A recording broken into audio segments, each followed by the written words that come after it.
हुजूर जमीन पे लेटे हुए थे, वो तकलीफ दे रहे थे। हजरत सिद्दीक अकबर ने 2 को पकड़ के इधर फेंका, 4 को उधर फेंका, 5 को उधर फेंका। एक जुमला बार बार जुबान से कहते, जालिमो उन्हें मारते हो जो तुम्हारी निजात का सामान लेके आए, उन्हें तकलीफ देते हो जो कहते हैं अल्लाह मेरा रब है, उन्हें मारते हो, शर्म नहीं आती।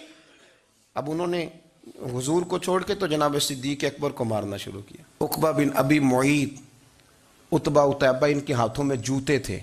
आजकल जूते वो नहीं होते जो उस जमाने में थे, जूता होता था लकड़ी का, खड़ाऊं कहते थे, वो जूते पकड़ लिए और जनाब सिद्दीक अकबर के सर पे मारने शुरू किए। सर पे जूते लग रहे हैं, लगते जा रहे हैं, खून बहता जा रहा है। हजरत सिद्दीक अकबर ने बाजू खोले हुए बेहोश होके गिरे। हजरत अस्मा कहती हैं मेरे वालिद को लोग घर लाए तो सर भी सारा लहू से भरा हुआ था, चेहरा भी सारा लहू से भरा हुआ था। इश्क ते अग दोवें एक बराबर, इश्क ते अग दोवें एक बराबर, पर इश्क दा सेक वधेरा। अग ते साड़े कख ते कन, इश्क साड़े तन मेरा। अग दा दारू मींह ते पानी, कोई दसे हाँ भला इश्क दा दारू के